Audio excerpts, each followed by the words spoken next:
Now to your community focus at 4. We are joined live via Zoom by Matt Weldon, director of the Rhode Island Department of Labor and Training this Monday. Director, thanks so much for joining us again. Thanks for having me back. Director, we've got a deadline looming. We've been tracking this and reminding folks about it. Coming up on September 4th, several federal unemployment programs are going to expire, and at last check, that means about 40,000 people will lose their benefits entirely, and roughly 15,000 will be losing their $300 a week boost. But correct me if I'm wrong on those numbers. Have any of those numbers changed at all in the past couple of weeks? You're pretty close, Kim. Last week we had about 57,000 people requesting payments, and 80% of those people would not be eligible for a payment after September 4th. So about 45,000 people look like they're going to drop off after that time. So what is your message to those 45,000 people as we're getting closer and closer to that September 4th deadline? Well, I've really appreciated the opportunity to join you when I do, because I'm trying to get the word out. People need to be looking for work. They got to secure employment soon, and we need to get them reconnected to the economy. We've been trying to do that for some time. These programs are going to end, and that means that 45,000 people aren't going to have access to unemployment. Some of them may qualify for a new claim, but most won't. And people should not operate under the assumption that they're going to be continued. We need to get them reconnected to the economy immediately.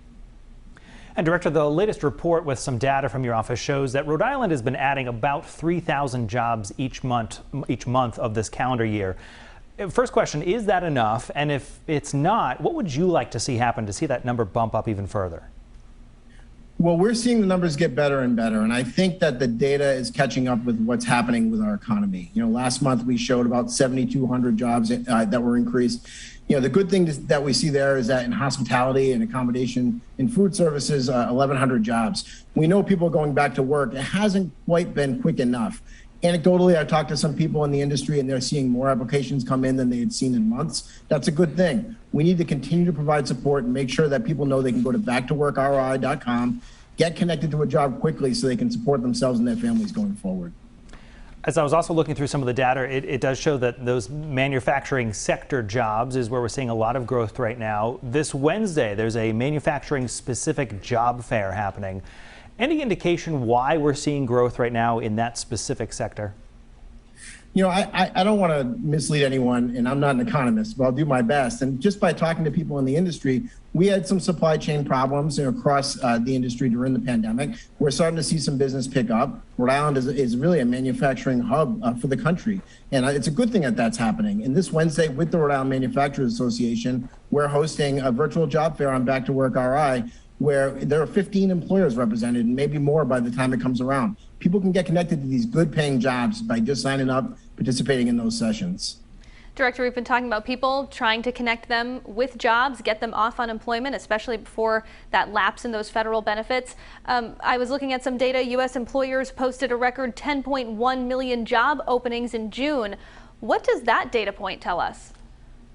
Well, we know that there are jobs available, and just drive around, stop for a coffee somewhere, go out to eat. You'll see everybody's hiring. The thing is, we need people to know that these jobs are available immediately. They can get a good job. Look in the national news, and you'll see that people are getting new job opportunities, maybe training for new chances on things they've never tried before. All of those things are possible once you take that first step, and the way to do it in Rhode Island is through backtoworkri.com.